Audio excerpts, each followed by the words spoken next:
Welcome to Morrison Madness. My name's Don. I'm Lachelle. So today we decided that we were going to kind of bring people more up to date on the situation with the house that caught on fire. So before we get too far, this is the house fire part 2. If you are just joining, this is one of your first episodes with Morrison Madness. You're going to want to go back and find the house fire part 1 to get a little bit of backstory, because we're going to jump into the middle of a story, and there will probably be a part 3 and who knows, 4, 5, 6, 10, 12, maybe. And also, just before the show, we were talking with the AV guy, and if you know a good annulment lawyer, Lachelle apparently is looking for one at this point. She maybe has had enough. And if you're curious about that, just go back to the episode of Too Much Don. Oh, not even sure that episode is posted yet. It should be by the time this one posts. So we're going to talk about the house fire. So only because you ixnayed the police and fire lights that I wanted to add in with the sirens in the background. It's little studio effects. Oh, good Lord. You didn't even say anything about that before this. Yes, I did. That's the whole reason I brought the DJ controller, because it's got all the noise things on it, but you won't let me. Whatever, let's go on. I didn't say anything about that you couldn't do the DJ controller stuff. Mm-hmm. So anyway. You're just making stuff up. Too much, Don. Too much! Woo! Woo! Woo! Yeah, see? You don't even need a DJ controller. You are all the noises. So anyway. So where did we leave off in the last one? Well, that's... We just talked about that night, about what happened. Okay. So, one thing that I wanted to touch on before we move on and talk about the days after. Yeah. So, obviously there were firefighters there. There were police there. The police and the firefighters were very kind. And I feel like there was an ambulance there to check on Dolan. Yes. Yeah, because they talked about wanting him to actually go to the hospital. To get checked out. Get checked out because he had been in the smoke, sleeping. He refused. Right. They were all very kind, very courteous, very friendly, very concerned for Dolan and Devin. Yep. I have nothing but good things to say about all of them, everybody that was involved in helping us with that horrible situation. So we brought up the fact that we couldn't get a hold of Devin for an hour. And Devin was at a strip club. Right. Thank God, because there's cameras at a strip club, because that comes up later. Yes. So the next day, we contact the insurance department, the insurance company, right, and let them know, hey, there's been a fire at our house. It's not livable. Right. You know, the boys need a place to live, and all of this kind of stuff. And we didn't actually hear back from them. That would have been on the 4th. We didn't hear back from them until the 5th. Right.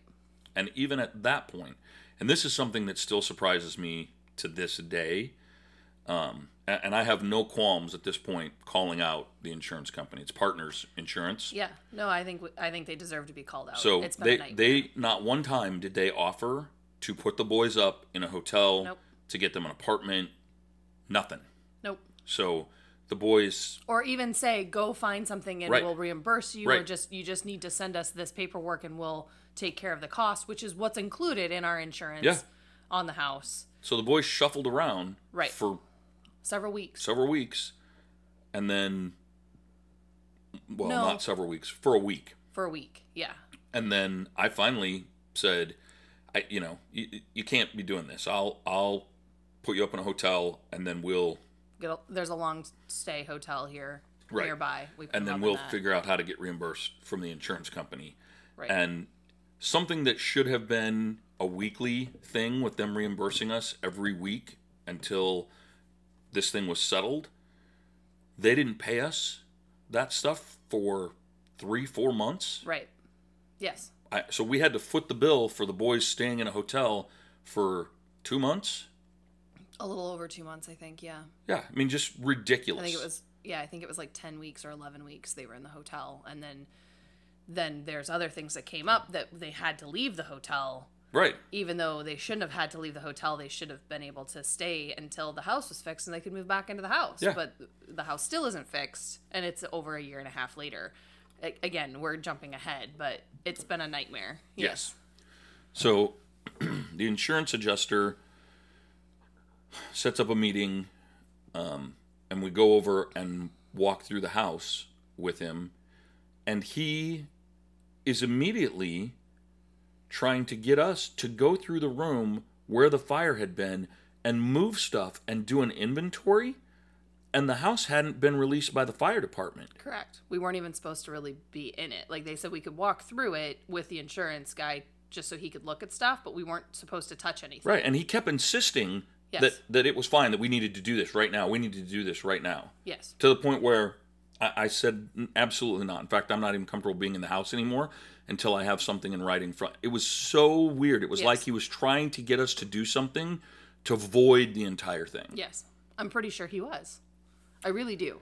I feel like he knew that if he got us to actually start messing with stuff in the house before it was released and what have you, that then it wouldn't be covered by insurance anymore. Yeah, it was really bizarre. And we hadn't heard anything from the insurance company at this point about them involving any kind of a special investigator or anything like that. No. But the fire department themselves was said, investigating. Right, that they were investigating it, and that until it was released... Because they knew that it wasn't an electrical fire. We knew the fire didn't start like an electrical outlet. Well, they assumed. Almost from that night, because they clean it up enough to where they found that spot on the floor. Yeah, but he said he couldn't be 100% sure. No, right. They weren't 100% sure, but they were pretty sure that the super hot spot where the majority of the fire was or started, where it burned down through the floor and straight up through the ceiling, was in the middle of the room. So he said unless there was some sort of an accelerant sitting in the middle of the room that caught fire, and then that's why it was so hot there, the fire was intentionally started. I don't in the middle of the room. Ever saying that? Maybe that was over the phone to me at one point. That was later. Yeah, that wasn't. I'm talking about this is just the next that day. Night right. when he was pointing stuff out to us. He didn't say anything like that. No, not that night. So, side note, March 5th also happens to be my dad's birthday, who passed away at that point would have been 4 years ago. So it's a little bit of a rough day for me. I didn't really need this guy giving me a bunch of grief. Right. And then every time I would try and ask him a question, he would try and put words in my mouth. Yes. And I tried to ask him about tearing the house down versus fixing the house. So then he just kept saying over and over again that I was going to tear the house down. Even though I would say, that is not what I said. Right. I'm trying to ask you a question. I've never been through this before. I don't know anything about how this works. Right. I'm trying to understand. Right. And he just kept insisting that I was going to tear the house down. And that was end of story. Right. And so then everything that he wrote up as, you're going to tear the house down. Right. And he didn't listen to me about the fact that the house was built in sections, that it had a double roof on it, that when he wrote up his thing, he wrote it up as the whole house being drywalled, when over half the house was plaster.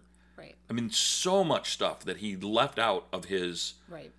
I don't know what you call it, adjustment or appraisal or whatever. His report of some sort. Yeah, but it was a joke. I mean, it was a cost evaluation. It was a joke. It was so ludicrous. Yeah, it didn't even equate to what the house actually would cost to fix in that sense. Because again, drywall is cheaper than plaster, so having to fix the plaster, you can't just tear off one sheet like you can with drywall. The whole wall has to go. It's a weird, the whole different kind of thing. All of the insulation. I mean, there are tons of stuff. All the electrical had to be, Well, yeah, and the house was old enough that in order to update the electrical where the fire was, the rest of the house isn't new enough. The electrical would have to be replaced throughout the entire house. And there were the city code. Other code issues that the house was grandfathered in. Right. The ceiling in the dining room isn't up to code for height. Right.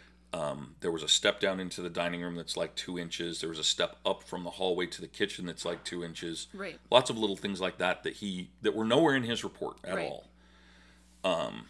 So. And we mentioned here that there's a double roof, but we didn't mention that the double roof is actually over the room that the fire happened in. So not only did this fire burn through one roof, it burnt through 2 roofs. No, and that part of the house, there's only a single roof. Oh, is that that's where the last single? part of the house. Yeah. Oh, I thought that was where there was double. No. Okay. No, but you can't. To fix the ceilings, right? You'd have to tear out that. Right. You'd have to take the whole roof off of the thing because it's got a double roof.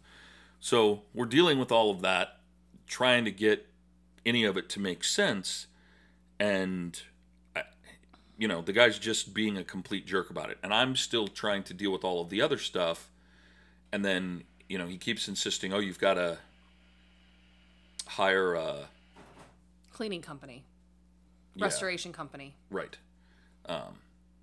And so I said, okay, I can do that, and we started calling around, trying to find some, and I feel like the very next day we got a hold of someone, and then, which would have been Thursday, and met with them at the house on Friday and hired them. Right.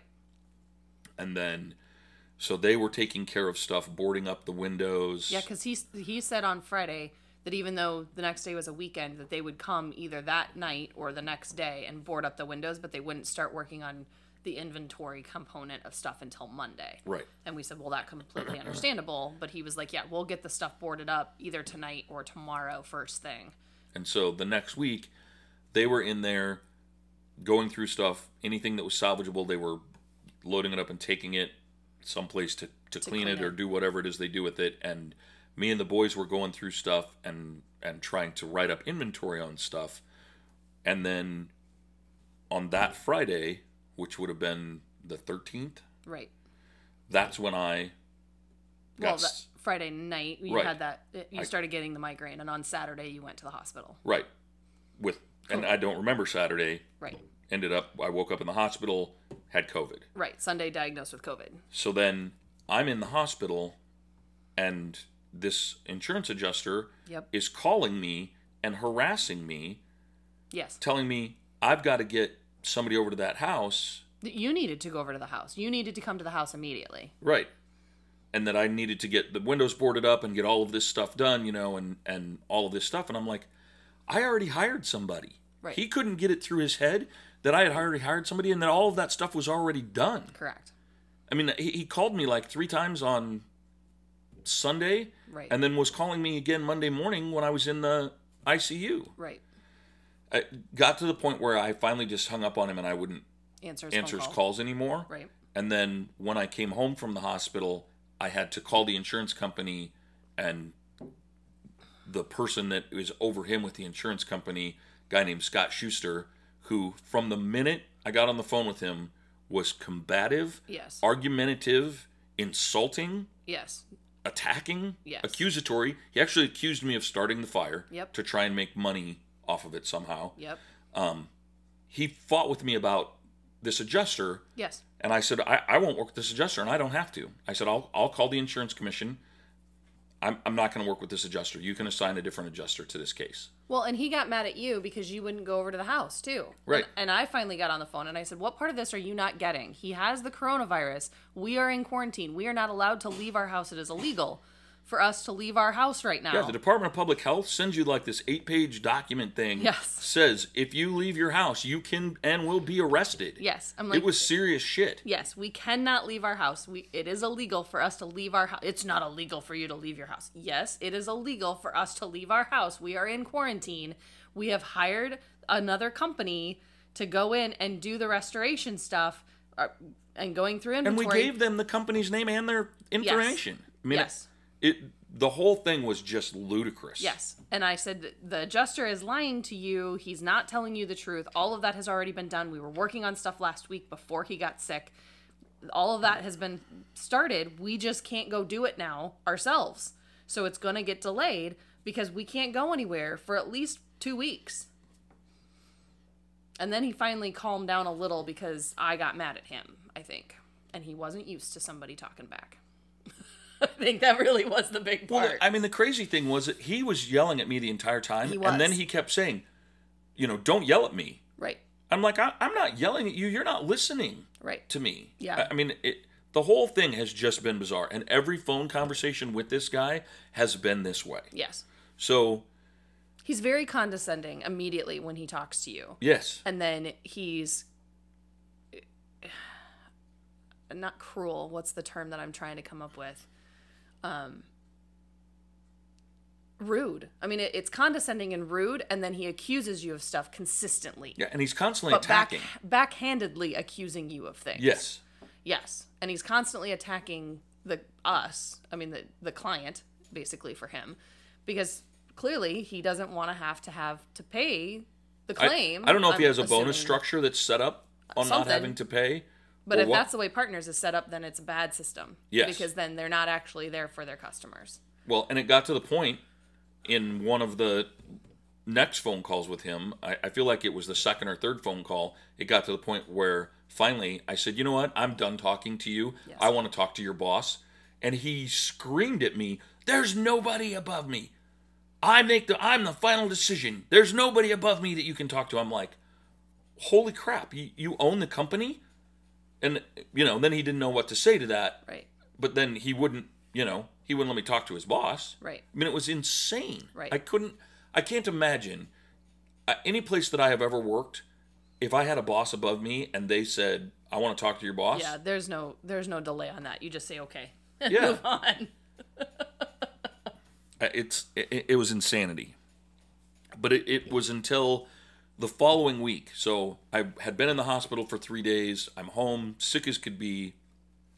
And I feel like later that week, we heard from a different adjuster. Because it was right before I got sick, the fire department released the house, released that room. Because right. they released the house by Monday. Right. And said, just don't do anything in that room. Right, and they released that room by the 12th. That could be. But then at that point, the insurance company had said, well, we hired a private investigator. So then we weren't going in that room. So we were only doing the rooms, the stuff that ServPro was going through. What, by the 12th they had? I didn't feel like they did until No, not by the 12th. The fire department had released the rest of the house by the 12th, not the insurance company. Right. But by the end of that week, they had said... While you were sick? No, before I was sick, they had said we're hiring a private investigator. Oh, they did? Yes. Okay. I hadn't talked to that person yet. Okay. Because somewhere I have it. In your notes? Yeah, because I talked to him on 3/18, which would have been the following week. Okay. So we knew before that it was going to happen. Okay. And so he understood that we were sick and in quarantine and that the boys were in quarantine. Right. And he wouldn't be able to meet with any of us until we were out of quarantine. Right. And he was perfecly nice, perfectly friendly. Yes. The investigator was. Yes. And he again, talked to us in a normal voice. Now that you bring that, now that the way that you're stating it, I do remember the insurance saying it, and they said they were going to have an investigation because the fire department was having the investigation, was my understanding. When it first came out, I don't remember if it was an email or a phone conversation, it was written more in the idea that because the fire department is investigating, the insurance company automatically does an investigation of their own. And that could be. Or something along those lines, because they wanted to know what the fire department had to say, and I'm like, I don't have anything from the fire department yet. When I was trying to talk with the insurance company, I said, we don't have any information from them yet. They're still investigating as far as we know. Right. I don't have, and I tried calling them, and they said, yes, we're still investigating it. We'll let you know. I don't know when we actually heard from the fire department, because it was a while. I mean, a month or more before they came back with stuff. Like, they released the room, but they didn't close the investigation, and I don't know that it really still is closed, technically. I don't. As far as I know, it is. They have assumptions but they didn't actually solve it. Right, but it's closed. Right. Things can be closed without being solved. So the first adjuster's name was Jonathan. His boss was Scott. The new adjuster, not the investigator, the new adjuster's name was Joe. And Joe was very friendly and very understanding. He was like, yep, when you're better, when you're off quarantine, he's like, I don't want to get sick. Right. So we'll meet when you get off quarantine. It's not a problem. Right. So we were sick and in quarantine until April 14th or 15th, something like that. Yeah, I feel like it was actually a little longer than that. April, I would have to actually look at the calendar. Because we were released on a Monday, and it was just over 4 weeks that we had been in quarantine. And this whole time, the boys were quarantined in this long-term hotel, and they were quarantined for 2 weeks. And, these poor boys, to be stuck somewhere for 2 weeks. It might be April 12th. With absolutely nothing to do because they have none of their stuff. Right. We were lucky, a very generous family. The Sekafetzes donated... shout out to the Sekafetzes if they listen to the podcast. They donated a Xbox. Yes. And a couple of games to the boys. Otherwise, the boys would have had absolutely nothing to do. I mean, and Devin, that was given to us before you got sick. Right. So right away the next week. Right. They brought that over. I mean, Devin barely had clothes. You know, we took him to the store and bought him. We went to Goodwill and bought stuff because he had to have. We ran out to Kohl's too and grabbed a few things. Right. You know, and same with Dolan. I mean, Dolan had hardly nothing. Right. So. Because everything went to ServPro to get cleaned. Right. So, at that point, there's nothing being done with the house because we're sick, we're in quarantine. The boys, even though they lived there, was still there. Yeah, ServPro was doing stuff. Yes, but we couldn't be there. Right. So the boys couldn't really go over there because they're not the owners of the house. So they couldn't really be doing anything with the insurance company without me as the owner and the insured. Right. And when ServPro was there, ServPro didn't really want them there in the way kind of thing. And they kept saying, we're going through stuff, we'll let you know when we've gotten through it. Right. So there really wasn't anything for them to do over there anyway. Right. So at this point, it's the middle of April. And April 12th is when we were released from quarantine. Right, but I didn't meet with them at that point. Meet with who? With either one, with either the new adjuster or with the investigator. Right. So I feel like this is probably a good place to pause. To pause. We'll start another episode. Yes, and we can start another episode. Okay. So, thank you for joining us for part 2 of the house fire. As you can tell, it's a little chaos. Yes, it was very hectic, and it was very hard to keep track of all of it. I mean, we have a notebook full of notes, and we're trying to save all the emails and all of the letters, and it was extremely confusing because what the letters and emails said were different than what we were being told on the phone, and each person was telling us a different thing. And not only that, but we were both really sick. Yes. And trying to keep, yourself, when you have the flu or anything along those lines and you don't feel good, it's hard to function for the day. And we're trying to deal with something that you don't normally deal with that is a huge life-changing event on top of being sick and super sick. So, yeah, it was chaos at that point, just trying to keep track of stuff and know what was going on. But we'll try and straighten more of it out and talk more in the next House Fire Part 3 coming up. Check us out on social media. If you have any questions or comments about any of it, shoot them our way and we'll try to respond to them as we can. Yeah, absolutely. All right. Take care.